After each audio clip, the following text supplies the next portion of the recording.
Hello दोस्तों, तो मैं आप लोगों का दोबारा से अपने इस YouTube चैनल पर स्वागत करता हूं जो कि है full marks classes.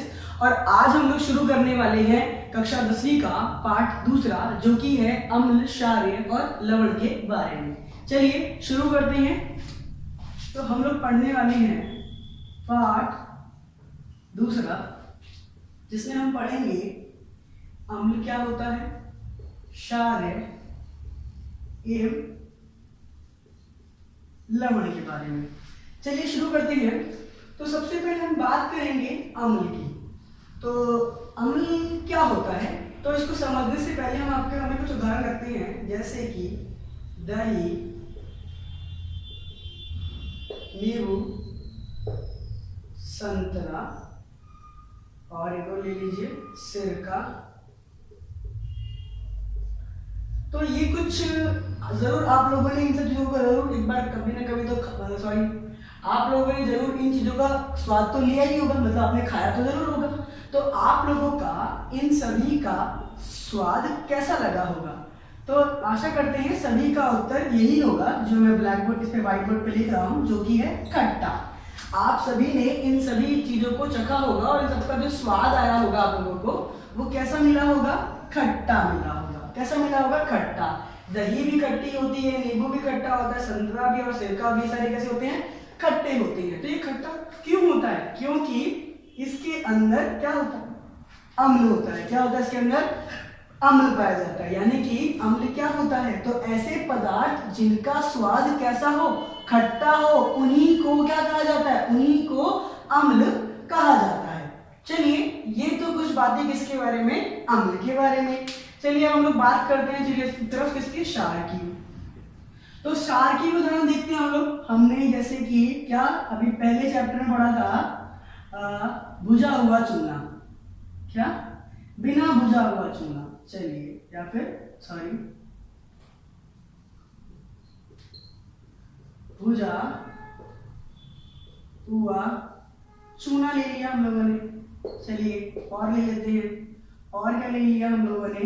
Baking soda ले लिया या फिर साबुन ले लिया। ठीक है। और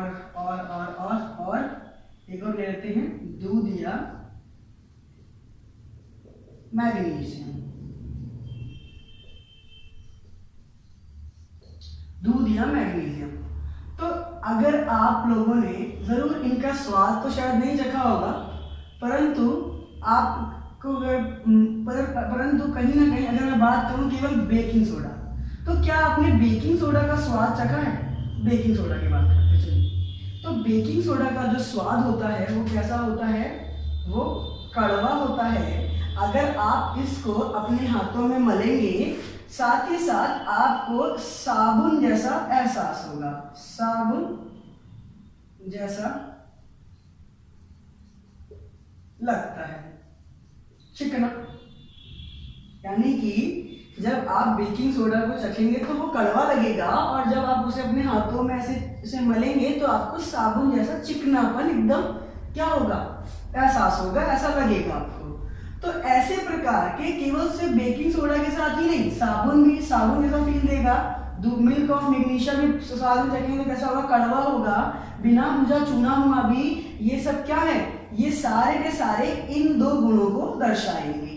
तो ये ऐसे पदार्थ जो स्वाद में कड़वे हों तथा छूने पर साबुन जैसा एहसास दें, उन्हीं को क्षार कहा जाता है। क्या कहा जाता है? क्षार कहा जाता है। अब बात करते हैं लवण क्या होता है। तो लवण जब क्षार और अम्ल के बीच में जब रासायनिक अभिक्रिया होती है तो लवण का निर्माण होता है, यानी नमक बनता है। लवण क्या है? नमक एक प्रकार का। तो इनको हम लोग आगे समझते हैं। चलिए ये तो कुछ बातें क्षार और अम्ल के बारे में, इसे रफ करते हैं, थोड़ी सी बातें और करते हैं बारे में।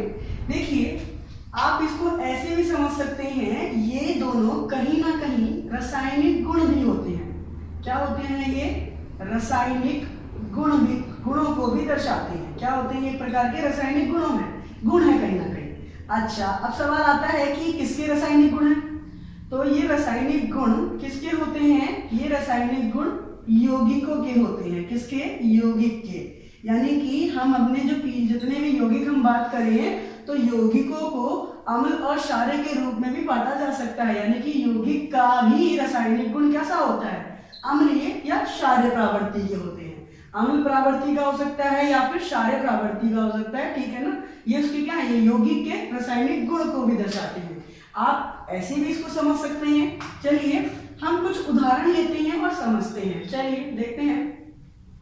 हमने कुछ उदाहरण लिया, जैसे कि लिखा है यहाँ पर HCl। HCl क्या होता है, एक पहले चैप्टर में पढ़ा हम लोगों ने, हाइड्रोक्लोरिक अम्ल कहते हैं। वैसे ही H2SO4 जिसे हम सल्फ्यूरिक अम्ल कहते हैं, HNO3 जिसे हम नाइट्रिक अम्ल कहते हैं, और CH3COOH इसे बोलते हैं एसिटिक एसिड, जो किसमें पाया जाता है, जो सिरका में पाया जाता है। चलिए ठीक उसी प्रकार से कुछ क्षार के एग्जांपल ले लेते हैं। NaOH सोडियम हाइड्रोक्साइड, उसके बाद पोटेशियम हाइड्रोक्साइड, ठीक है। उसके बाद हमने एक और ले लिया कैल्शियम हाइड्रोक्साइड, और एक और ले लिया हमने NH4OH that is ammonium hydroxide. तो आप देख सकते हैं कि दोनों तरफ हमने जो लिखे ये कहीं ना कहीं यौगिक भी है, कहीं ना कहीं ये क्या है, यौगिक है। कैसे, देखिए यहाँ पर दो अलग अलग प्रकार के परमाणु आपस में मिलकर इनका सूत्र बना है। तो कहीं ना कहीं ये दो अलग अलग प्रकार के परमाणु मिले या दो अलग अलग प्रकार के तत्व जब आपस में मिलते हैं तो यौगिक बनाते हैं। तो कहीं ना कहीं ये दोनों क्या है, ये कहीं ना कहीं यौगिक भी, और इनकी जो गुण है वो अम्लीय या फिर क्षारीय प्रवृत्ति के हैं। चलिए अब हम कैसे पहचानेंगे कि वो कोई भी जो रासायनिक सूत्र लिखा हुआ है कि वो अम्ल का है या क्षारीय का है। तो ध्यान दीजिएगा कि जितने भी अम्ल होते हैं उनके रासायनिक सूत्रों में हमेशा आपको H आगे मिलेगा। H क्या मिलेगा, आगे मिलेगा, केवल एक इसको छोड़कर। इसको क्यों छोड़कर, क्योंकि इसमें H जो है पीछे होता है, यानी कि केवल एसिटिक एसिड अम्ल में ही H जो है पीछे होता है। उसके अलावा जितने भी अम्ल हैं वो सारे अम्ल में H हमेशा आगे आपको मिलेगा। यानी कि अगर मैं लिखूं तो मान लीजिए मैंने H, यानी कि आपको उसका जो सूत्र है वो आपको H के साथ कोई दूसरा तत्व जुड़ा हुआ मिलेगा, लाइक Ha। जैसे कि H किसको दर्शा रहा है, अम्ल को। देखिए H, उसके बाद क्लोरीन है, तो क्लोरीन यहाँ पर A हो गया, सल्फेट यहाँ पर A हो गया, NO3, ठीक है, नाइट्रेट क्या हो गया, यहाँ पर A हो गया। यानी कि H के साथ कोई चीज आपको मिलेगी तो वो कहीं ना कहीं किसका सूत्र होगा, अम्ल का सूत्र। यानी कि सूत्र को देखकर भी हम लोग अम्ल बता सकते हैं। ठीक उसी प्रकार से बेस में भी अगर आप देखें कि कौन से दो अल्फाबेट, अगर मैं अल्फाबेट की बात करूं, चलो मान लेते हैं ऐसे कौन सी दो चीजें सब में कॉमन है, तो आप देखेंगे OH, OH, OH और OH। यानी कि जितने भी क्षार के जो सूत्र होते हैं हम उन्हें देखकर पहचान सकते हैं। जितने भी क्षार के अंत में क्या मिले आपको, OH मिले। जैसे कि मान लीजिए B, यहाँ पर A लिया तो B यहाँ पर कोई दूसरा तत्व, कोई भी तत्व हो सकता है, तो B कोई तत्व के साथ OH मिले तो कहीं ना कहीं वो क्या है, वो क्षार है। वो क्या है, वो क्षार है। देखो सोडियम के साथ OH जुड़ा तो सोडियम हाइड्रोक्साइड, तो क्या हो गया, OH है। ठीक है, यानी कि अगर सूत्र में आपको OH मिले और शब्द में आपको उसके पीछे क्या मिले, हाइड्रोक्साइड लिखा हुआ मिले। क्या मिले, हाइड्रोक्साइड, हाइड्रोक्साइड, ठीक है, क्या मिले, हाइड्रोक्साइड लिखा हुआ मिले, तो याद रखिएगा वो क्या हुआ, वो क्षारीय हुआ। ठीक है ना। तो इस तरीके से भी हम अम्ल और क्षारीय को पहचान सकते हैं उनके सूत्रों को देखकर। ठीक है, समझते हैं सूचक के बारे में कि ये सूचक क्या होता है। अभी तक हम लोगों ने अम्ल क्षारीय क्या होता है समझ लिया, और कैसे पहचानते हैं वो भी समझ लिया उनके रासायनिक सूत्रों के माध्यम से। चलिए अब हम समझने वाले हैं किसके बारे में, सूचक के बारे में। तो सूचक क्या होता है, सबसे पहले तो इसका जो नाम है सूचक, इसके नाम पे इसका काम है सूचक। जैसे कोई सूचना देने वाला, लाइक इस तरह से समझना आता है। तो सूचक क्या होता है, जब अम्ल और क्षारीय विलयन अवस्था में होते हैं तो उनको, जब वो विलयन अवस्था में होते हैं तो कैसे पहचाने कि कौन सा विलयन क्षारीय है या अम्ल है। तो ये दर्शाने वाला जो कार्य करता है वो कौन करता है, वो सूचक करता है। कौन करता है, सूचक करता है। और सूचक तीन प्रकार के होते हैं, प्राकृतिक, क्रेमिक और गंधीय सूचक। प्राकृतिक सूचक, क्रेमिक सूचक और गंधीय सूचक। क्रेमिक को संश्लेषित सूचक भी कह सकते हैं या फिर मानव निर्मित सूचक भी कहा जा सकता है। चलिए और ये तो था सूचक के बारे में। तो हम बात करते हैं सबसे पहले प्राकृतिक सूचक के बारे में। ऐसे सूचक जो प्रकृति से प्राप्त होते हैं या प्रकृति की चीजों से बनाए जाते हैं उसको कहते हैं प्राकृतिक सूचक। जैसे कि लिटमस पेपर। अब लिटमस पेपर दो प्रकार का होता है, या तो वो लाल रंग का होता है या फिर लिटमस नीला रंग का होता है। ये जो पेपर होता है ये लीचन नाम के पौधे से बनाया जाता है, इसीलिए प्राकृतिक सूचक है। जबकि हल्दी हम लोग बहुत अच्छे से जानते हैं। तो जब लिटमस को यानी कि नीले लिटमस को जब अम्ल में डाला जाता है तो वह लाल रंग देता है। कैसे देता है? लाल रंग देता है। उसी प्रकार जब लाल लिटमस को क्षार के साथ क्षार में डाला जाता है तो वो क्या होता है? नीला रंग देता है, जिससे ये दर्शाता है क्या, जिससे हम ये पहचान पाते हैं क्या कि वो क्या है, वो अम्ल है या फिर क्षार है। ठीक है, सूचक का यही कार्य होता है, या तो वो रंग परिवर्तन करेगा या वो गंध परिवर्तन करेगा। चलिए, तो ये तो था लिटमस के बारे में। अब हम हल्दी की बात करते हैं। हल्दी का रंग पीला, तो अगर इसमें हम अम्ल डालेंगे तो इसमें कोई भी बदलाव नहीं होगा। पर अगर इसमें हम क्षार डालेंगे, हल्दी में अगर हम लोग क्षार डालेंगे यानी कि बेस यानी कि क्षार डालेंगे तो वो कैसा रंग देगा? हमें लाल रंग देगा। कैसा रंग देगा? लाल रंग देगा। और ये जो यहाँ पर आप देख सकते हो 3 बॉक्स बने हैं, पहला दूसरा पहला दूसरा पहला दूसरा तीसरा।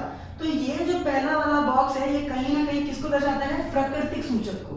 ठीक है, जबकि दूसरा वाला कौन सा है? क्रीमिक सूचक को। किसके लिए? क्रीमिक सूचक।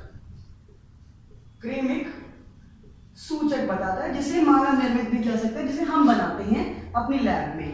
तो फिनोप्टिलीन है सबसे पहला। कौन सा है? फिनोप्टिलीन। फिनोप्टिलीन में जब बेस मिलाया जाता है, जब उसको फिनोप्टिलीन को में हम क्या डालते हैं? अम्ल के साथ अम्ल मिलाते हैं, अम्ल डालते हैं, तो वो कैसा होता है? रंगीन हो जाता है। तो इससे क्या पता लगेगा कि वो अम्ल है?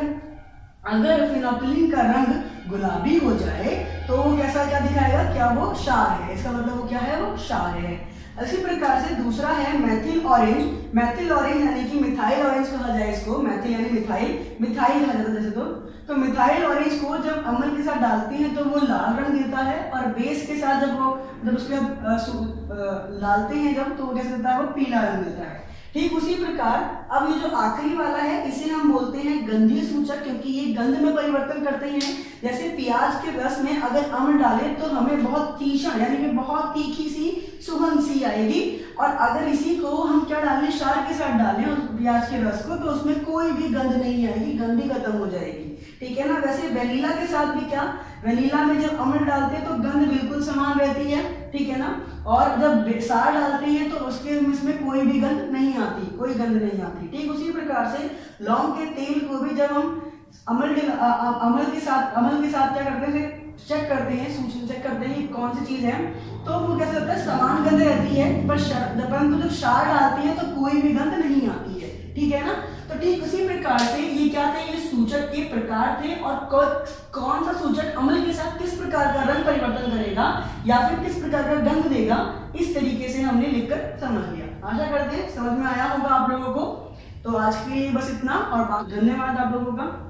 और प्लीज समझ में आया हो तो बताइएगा, कमेंट करके जरूर बताइएगा कि आपको कैसा लगा।